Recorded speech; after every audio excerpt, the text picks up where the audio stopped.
అల్లు అర్జున్ గురించి మాట్లాడాల్సిన అవసరం ఇప్పుడు ఈ పరిస్థితుల్లో వచ్చింది.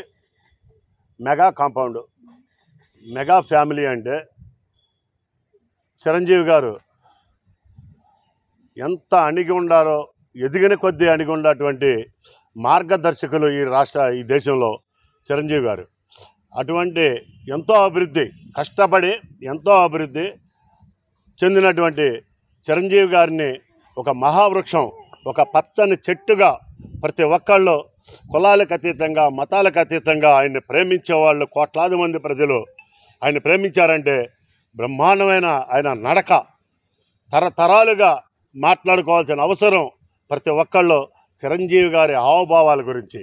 అలాగే చిరంజీవి గారితో పాటు ఆ కుటుంబంలో పవన్ కళ్యాణ్ గారు కూడా ఎక్కడ ఫైర్ అవుతున్నారంటే ఆయన ఒక అన్యాయం మీద ఫైర్ అయ్యారు. అంతేగాని అనవసరంగా ఏ వ్యక్తిని ఆయన నోటి నుంచి ఏ రోజున అనవసరమైన పదజాలం ఒక్కసారి కూడా రాలా. వాళ్ళిద్దరిని సమన్వయం చేసుకుంటూ నాగబాబు గారు కూడా అలాగే ఎవరైనా పిచ్చవాగుడు వాగుతే కౌంటర్ వేస్తానికి నాగబాబు గారు వెన్నుదన్నుగా ఉన్నారు వీళ్ళిద్దరికి. ఇటువంటి ఫ్యామిలీని నుంచి వచ్చి నువ్వు నేర్చుకున్న సంస్కారం ఏమిటి అల్లు అర్జున్? నువ్వు నేర్చుకున్న సంస్కారం నిజంగా హీనమైపోయింది. మేమందరం ఎక్కడెక్కడి నుంచో మారుమూల ప్రజలు ఆయన చూసి మేము ఆయన అడుగుజాడల్లో నడవాలి, ఆయన హావభావాలు కావాలి, ఆయన విధానాలు కావాలని చెప్పేసి అందరం పాటించుకుంటూ పచ్చని మొక్కలు నాటుకుంటున్నాం, రక్తదానాలు చేస్తున్నాం. పుట్టినరోజు సందర్భంగా ఒక కేకులు కట్ చేయడమే కాదు, పేద ప్రజలకి లేకపోతే ఎక్కడ హాస్పిటల్స్లో కానీ ఎక్కడ అనాథలు ఉన్నారో, ఎక్కడ అమాయకులు ఉన్నారో వాళ్ళని ఆదుకోవడానికి వాళ్ళ పిలుపుని అందుకొని అభిమానులుగా ఈ రాష్ట్రంలో అత్యధికంగా తయారయ్యాం. అల్లు అర్జున్ రేపు డిసెంబర్ 6వ తారీఖున నువ్వు మాట్లాడిన దానికి చిరంజీవి గారు, పవన్ కళ్యాణ్ గారు, నాగబాబు గారు వాళ్ళ కాళ్ళు కడిగి ఆ నీళ్లు పబ్లిక్గా మీడియా ముందు నెత్తిన పోసుకుంటే పోసుకో, లేకపోతే ఈ 40 గ్రామాల్లో ఈ మండలం బాపులపాడు మండలం నుంచి హనుమాన్ జంక్షన్ నుంచి మాట్లాడుతున్నాను. ఈ 40 గ్రామాల్లో రేపు డిసెంబర్ 6వ తారీఖున నీ సినిమా రిలీజ్ చేయలేవు.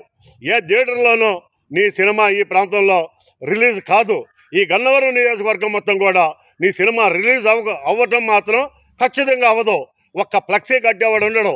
ఇది ఛాలెంజ్ చేసి చెప్తున్నాను.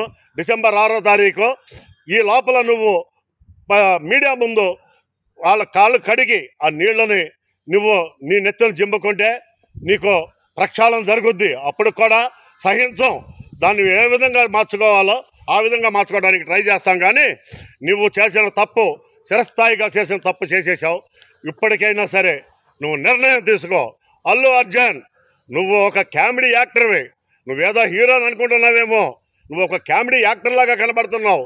ఆ కామెడీ వరకే కానీ నువ్వు ఒక హీరోగా మాత్రం భావించుకోబాకు. హీరో అంటే రామ్ చరణ్ అంటే యాక్షన్తో కాదు, హావభావాలు, తండ్రి వాళ్ళ భావాలతో అందిపుచ్చుకుని ఆయన మాట్లాడే డిబేట్లు చూడు. ఎక్కడైనా సరే రామ్ చరణ్ మాట్లాడే విధి విధానాలు చూడు. ఎంత క్లాసుగా, ఎంత అఫీషియల్గా కానీ ఎంత సౌమ్యంగా మాట్లాడుతున్నాడో, ఎంత అణిగిమణిగి ఈ ప్రజల కోసం మాట్లాడుతున్నాడో, ఎంత సర్వీస్ చేస్తున్నాడో కూడా తెలుసుకో.